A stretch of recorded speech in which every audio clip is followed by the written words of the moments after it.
مرد کے بعد گھر اس طرح سے نہیں بکھرتا جس طرح ایک عورت کے جانے سے گھر بکھر جاتا ہے. آپ ہیں جنہوں نے اپنے شوہر، بچوں اور رشتہ داروں کو جوڑ کے رکھا ہوا ہے. تو آپ ایسی باتیں کرتی اچھی نہیں لگتی. تو آپ پیار سے، نرمی سے، اور آپ ہی موڈ دیکھتی اچھی لگتی ہیں. اور ایسی بات نہیں ہے کہ آپ کے وہ نہیں دیکھیں گے. یہ میں اکثر کہتی ہوتی ہوں کہ جب آپ دوسروں کا خیال رکھتے ہیں، نرمی سے پیش آتے ہیں، تو جب کبھی ہلکا سا بھی آپ کا موڈ چینج ہوتا ہے اور وہ نرمی کم لگتی ہے دوسرے کو، یا آپ کا موڈ چینج ہوتا ہے، وہ بہت محسوس کرتے ہیں. آپ کو لفظوں کے بغیر آپ انہیں احساس دلا سکتی ہیں کہ آپ کو یہ بات بری لگی ہے. لیکن ایسا کبھی کبھی کیا کیجیے. ویکلی بیسس پہ عادت ہی نہ بنا لیں. بار بار ایسا کرنے سے پھر انسان اپنا وقار کھو دیتا ہے. تو آگے چلتے ہیں، اس ٹاپک کو یہیں پہ ختم کرتے ہیں. میرے خیال میں یہ آخری ٹاپک ہے. اس کے بعد حجۃ الوداع انشاءاللہ تعالیٰ وہ نیکسٹ ٹائم دیکھتے ہیں. اسود انسی کا ظہور اور قتل، یہ ایک دوسرا تھا جی جس نے نبوت کا دعویٰ کر دیا.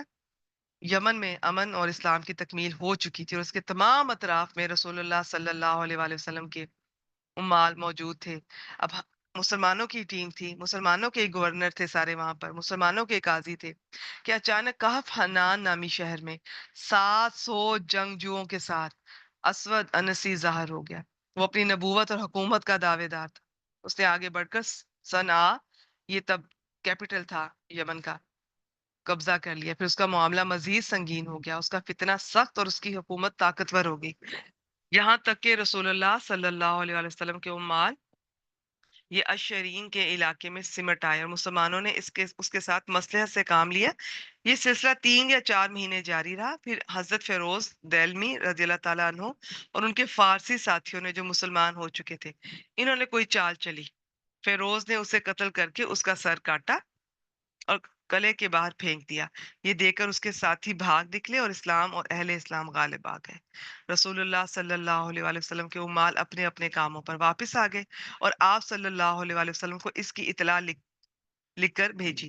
یہ جو دونوں تھے نا، انہوں نے زندگی میں ہی یہ نبوت کا اعلان کر دیا تھا. باقیوں نے کچھ بعد میں کیا. تو یہ حضرت ابوبکر صدیق جیسے ہی پہلے خلیفہ بنے، تو اتنی مشکلات تھی ان کے سامنے. کسی نے زکوٰۃ دینے سے انکار کر دیا ہوا تھا، یہ کسی نے نبوت کے دعوے کیے ہوئے تھے. تو بڑے لوگوں کی، وہ کہتے ہیں نا، بڑے ان کی آزمائشیں ہوتی ہیں اور بڑے مرحلے.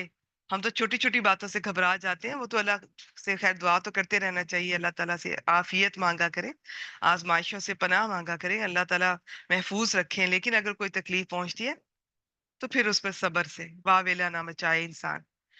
اس کے قتل کا واقعہ نبی اکرم صلی اللہ علیہ وآلہ وسلم کی وفات سے صرف 1 دن اور 1 رات پہلے پیش آیا تھا، اور اس کے متعلق آپ کے پاس وحی آئی، اور آپ صلی اللہ علیہ وآلہ وسلم نے صحابہ کو اس کی اطلاع دی. پھر حضرت ابوبکر صدیق رضی اللہ تعالیٰ عنہ کے زمانے میں خط بھی آ گیا. جی یہیں پر آج ہم اپنی کلاس کا سلسلہ مکمل کرتے ہیں انشاءاللہ تعالیٰ. یہاں سے نیکسٹ ٹائم ہم دیکھیں گے. تو دیکھیں، ہارڈلی 4 to 5 کلاسز میرے خیال میں رہ گئی ہیں. اس کے بعد پھر انشاءاللہ تعالیٰ ہم نیکسٹ بیچ اناؤنس کریں گے. اس کے بارے میں آپ سے کچھ رائے میں اسٹوڈنٹ سے بھی لوں گی، کچھ میں ہم اپنی ٹیم سے ڈسکس کریں گے انشاءاللہ تعالیٰ. اسے ہم پہلے بیچ سے ہر لحاظ سے بہتر بنانے کی کوشش کریں گے، اللہ کی توفیق سے، اللہ کے عزت سے. چلیے جی، یہاں پر کلاس کا ٹائم ہو چکا ہے، میں ریکارڈنگ سٹاپ کر رہی ہوں. سبحانہ